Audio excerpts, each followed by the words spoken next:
Now that the summer festivities are over, the left-wing leisure squads have graciously turned off their boomboxes and moved on, giving the rest of us the privilege of cleaning up the plastic cups and excreta from the streets of our bloated metropolis.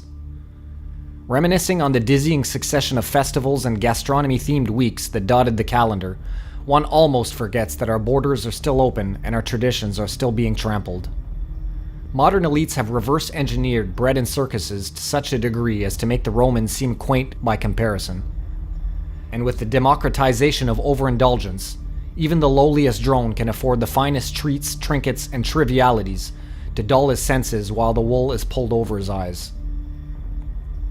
Those who delude themselves into believing that the dopamine peddlers have our best interests at heart should consider Proverbs 29:4. A man who flatters his neighbor spreads a net for his feet. On rare occasions, a simple TV show can offer unexpected, and possibly unintended, insights into the true purpose of the entertainment factory we know and loathe.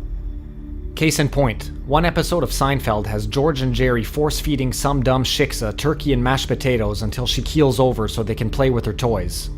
She didn't want to share because the toys had belonged to her father and they'd just ruin them. You see, our two protagonists were wise to the fact that tryptophan, an amino acid found in a variety of foods including turkey, causes drowsiness. Admittedly, there's something rather self-aware about a scene in which two Jews put someone to sleep in order to have free reign of their G.I. Joes, but maybe we're reading too much into this. Speaking of the lords of the underworld, in the 12th and final labor of Hercules, the titular hero is tasked with journeying to the depths of Hades to capture the three-headed Cerberus. Along the way, he finds Theseus and Perithous seated at a banquet table, unable, or, according to one account, unwilling, to leave. According to Apollodorus, the two heroes had been lured to the cursed feast by Hades himself, who, in what has to be the worst dinner party ever, ensnared them with serpents and turned them to stone. The second version of the story, however, is more relevant to the current topic. In it, the two hapless guests are trapped at the banquet table not by snakes, but by amnesic properties in the chairs themselves. Seated in the so-called chairs of forgetfulness, Theseus and Perithous are unable to remember who they are or where they come from, and were it not for Hercules' intercession, there they would have remained, gorging themselves obliviously until the end of time. Now, although it's more than a little generous to compare our corpulent co-ethnics with a couple of Greek demigods, there are some obvious parallels to be drawn between the tale of the cursed banquet and the contemporary Epicurean obsession. In a tryptophan-induced stupor, many are far too drowsy for guard duty, shuffling away from the table to nap while strangers rearrange their father's toys. In many ways, Theseus and Perithous' predicament, in both versions of the myth, is figurative of the Indo-Aryan concept of avijja, meaning ignorance, unawareness, or in some interpretations, intoxication. The ignorance that, in the second version, clouds the minds of the two heroes once they are seated, is identified in the Vedantic tradition as the root of man's enslavement to materiality. Only when this fog dissipates, through one's own efforts or through the assistance of another, Hercules in this case, is it possible to escape the underworld, so to speak.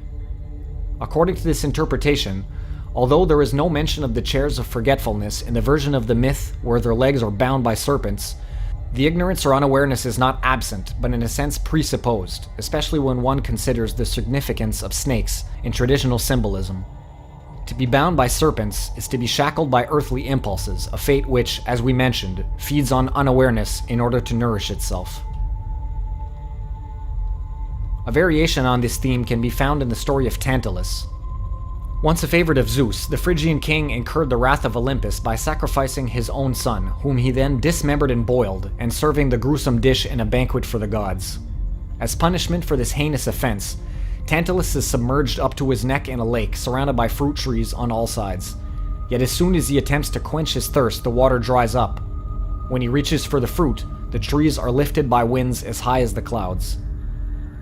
Being submerged in a lake has an additional meaning here, since water is a traditional symbol associated with becoming, separation, and inferior state more generally. The fact that Tantalus is up to his neck in it signifies the exact opposite of walking on it, namely being consumed by one's basest impulses. Underneath it all, a story in which a father who immolates his own son, i.e. posterity, is sentenced to be tempted by abundance yet unable to satisfy his urges is especially meaningful at the present time. In light of this, is it any wonder that a civilization that has forsaken its past and sacrificed its future is sleepwalking its way into a diabetic coma? Aside from being parables of the fall of man, both of these myths are illustrative of a life reduced to an animalistic level. Tantalus, Theseus, and Perithous are all trapped in the bottomless pits of their own desire. Whether the object of their pursuit is real or a mirage is secondary.